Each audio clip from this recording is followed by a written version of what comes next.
El momento esperado por la audiencia de 5 minutos llegó. más. Y sobre todo por el chisme, ¿vale? Porque teníamos un chisme pendiente nosotros tratando de entender qué pasa con Maluma, qué pasa con Neymar. Y no es que nuestro invitado lo sepa, pero ayer hizo un post donde dijo, yo hubiese hecho esto. Y nosotros, y que ya va, esto hay que hablarlo. Esto hay que hablarlo con la gente.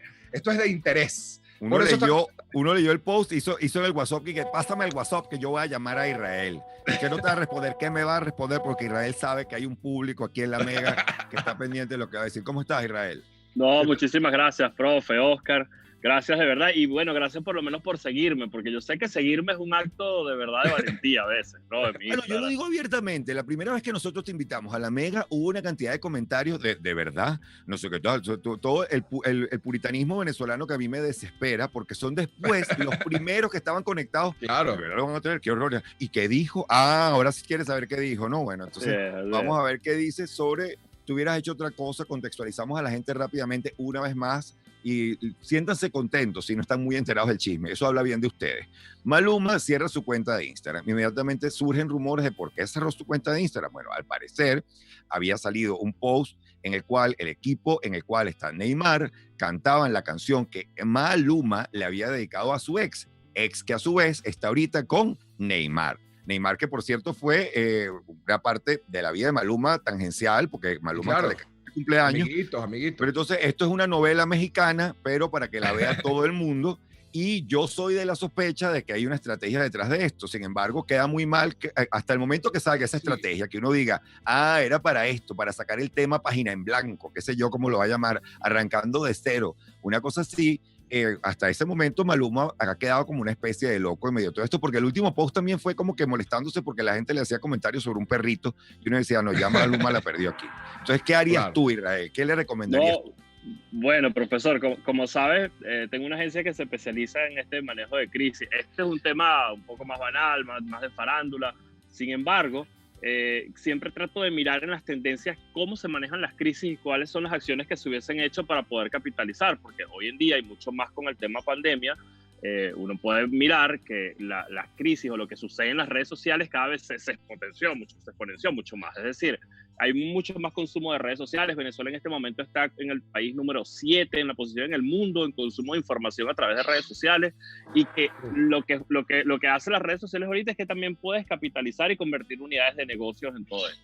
Yo también coincido contigo, profesor, que hay una estrategia eminente en el cierre de la cuenta de Maluma. No creo que tengan que ver con la situación con Neymar. Sin embargo, hay algo en la crisis, cuando se hace manejo de crisis, y sobre todo con los fake news, cuando se generan fake news y generan este tipo de crisis, que aunque después la aclare, siempre queda algo de daño, ¿no?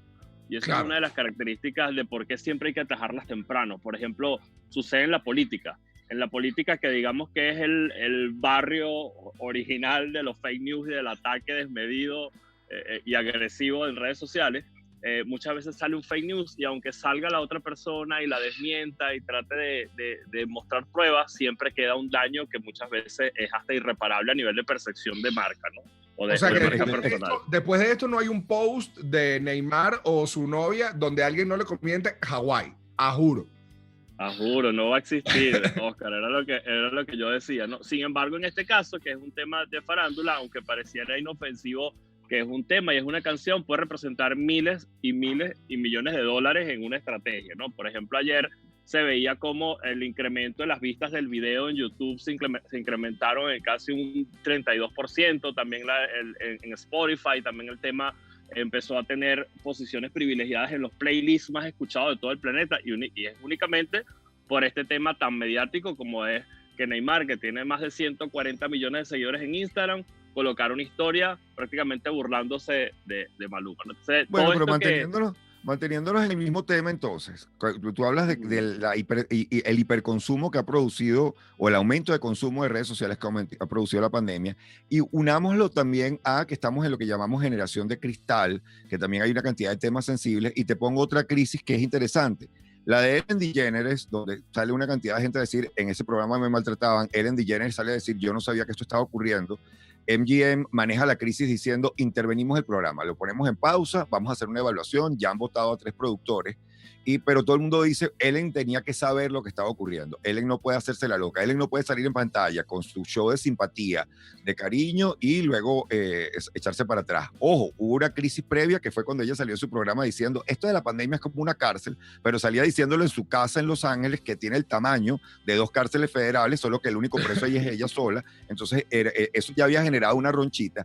Y hoy sale una gente rescatando un tuit de hace 10 años donde decía, hoy hice a un empleado mío llorar, nunca me había sentido tan bien. Ojo, se refería al hecho de que a una empleada de ella le había regalado en ese momento unas entradas para un crucero y ella no sabía que tenía vacaciones y la tipa lloró de la alegría, pero el tuit por sí solo, sacado de contexto, descontextualizable, la deja a ella muy mal parada en medio de esta crisis. Y tú dices, ¿cómo tú haces manejo de crisis cuando la gente quiere ver algo malo? ¿Va a ver algo malo? ¿O hay alguna manera de suavizar esa tendencia a buscar ya, a que ya hay una predisposición de la audiencia con respecto a un tema en particular, en esto que llamamos la cultura de la cancelación? Me encanta esa pregunta, profesor, porque una de las características que tienen las crisis, sea de donde sea y provenga de donde provenga, es que genera pánico. Normalmente por eso inclusive es un negocio tan rentable, porque la gente cuando está en medio del pánico es capaz de pagar lo que sea por solucionar la crisis a corto plazo de manera instantánea, ¿no? Te acabas de decir, por eso es que a mí me da tan bien en la vida. Lo acabas de decir. Acaba de revelar. Por ahí va los tiros.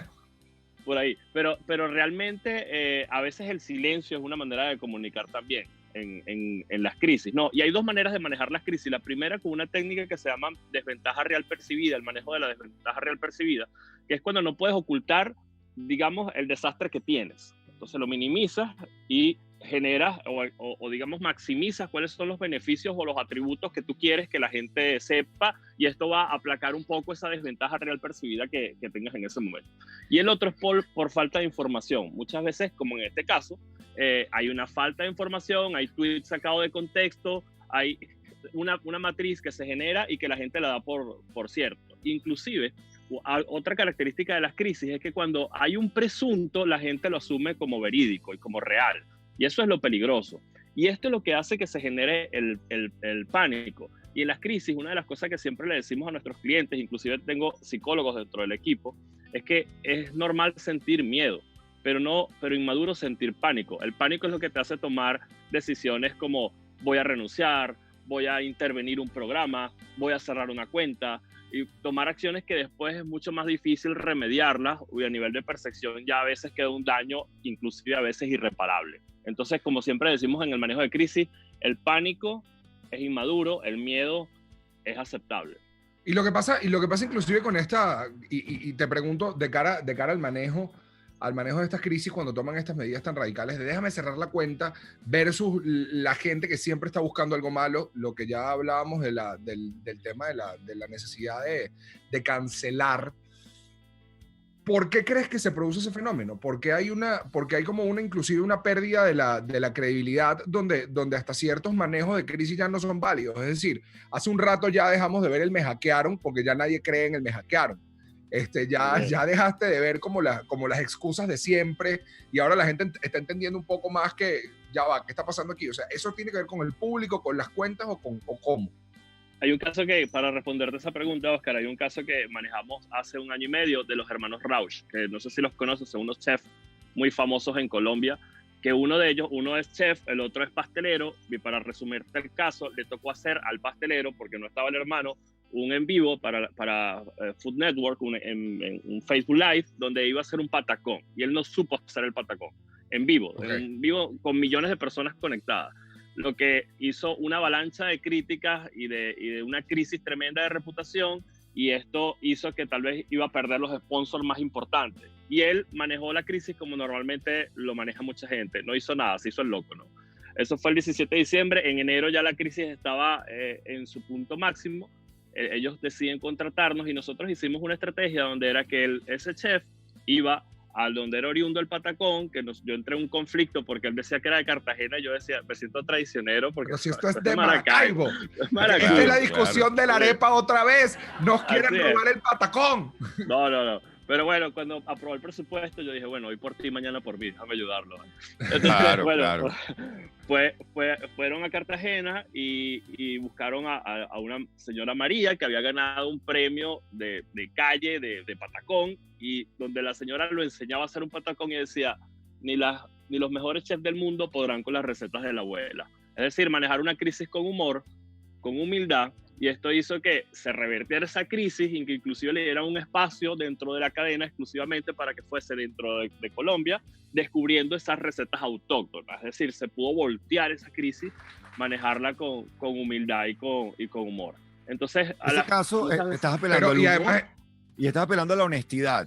Y y está una de las usando una cosas palabra dificilísima, pero hay una palabra dificilísima ahí para entender de cara cuando suceden estas crisis, que es el tema de la humildad.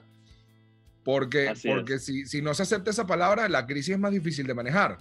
Bueno, pero el problema es que la clientela de Israel, y yo lo sé porque también he hecho asesorías comunicacionales, creo que el primer requisito es que sea el cliente mismo el que te esté buscando Claro. y no el asesor. O sea, cuando a mí me llama que si un candidato político, yo digo, no. Sí, la que ayuda se pide, la ayuda no se yo le ofrece. digo, no, es que él tiene una agenda muy ocupada. Nosotros hemos considerado que tú podrías ayudarlo. Y digo, nosotros no son él. Y si él no tiene la humildad para decir, yo tengo un consejo que recibir, no tengo nada que hacer con él. Pero cuando la gente le pide a uno un tip, uno le dice, sé honesto. Y la honestidad en algunos casos va a ser mucho mejor, en otros quizás es más complicada.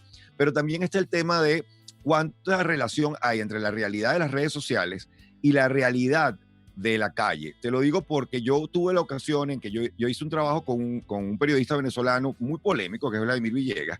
Hice un show y entonces la gente, ¿cómo te unes con algunas personas con sus posiciones? ¿Cómo te unes con Villegas? Y tal. Y salió un caso en ese momento, una crisis comunicacional de él, que a mi juicio él pudo haber manejado de muchas otras maneras.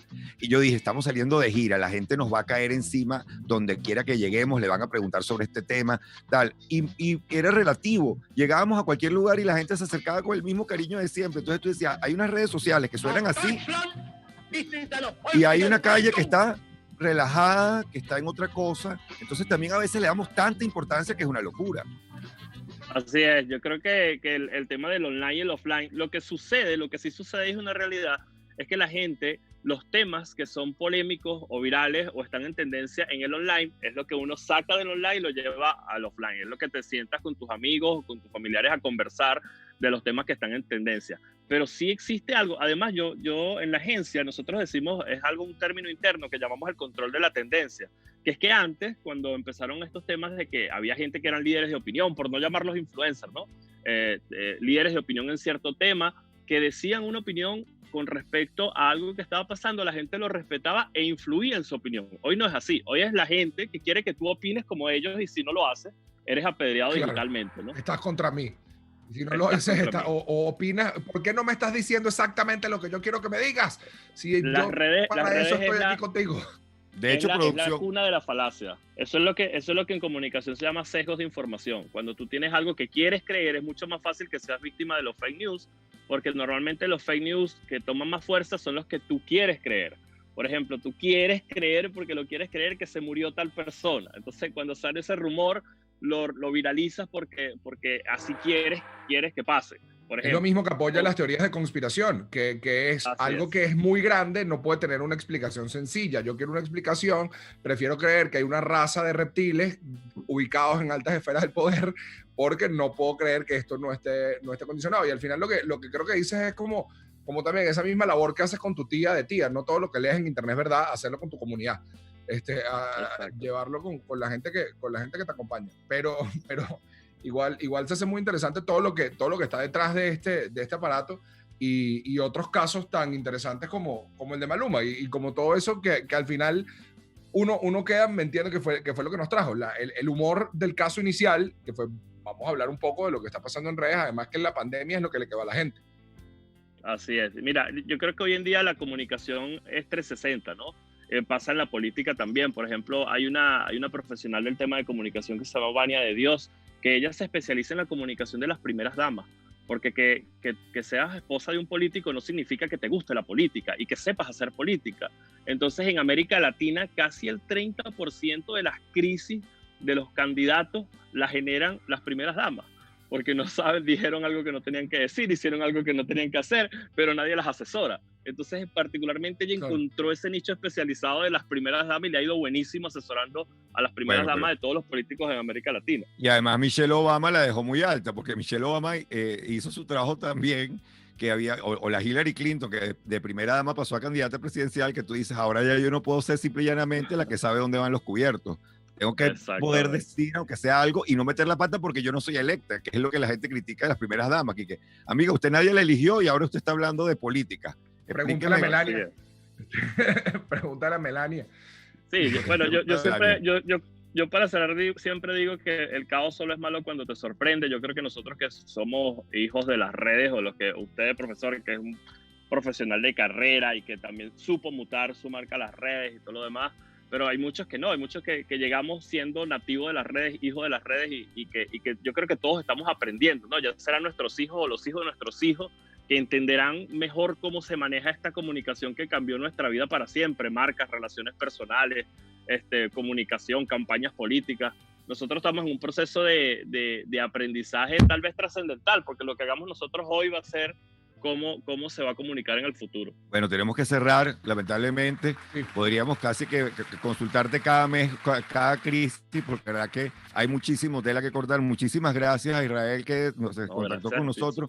Ya lo saben. Que soy tu fan, profesor, soy tu fan.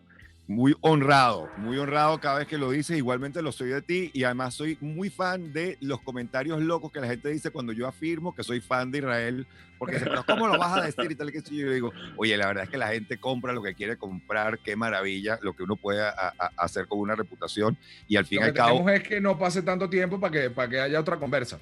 Claro que sí. Yo feliz. Gracias, Oscar. Te volvemos a invitar. No, vale, gracias a ti, Israel, por conectarte. Nosotros decimos hasta mañana, Briseño. Hasta mañana.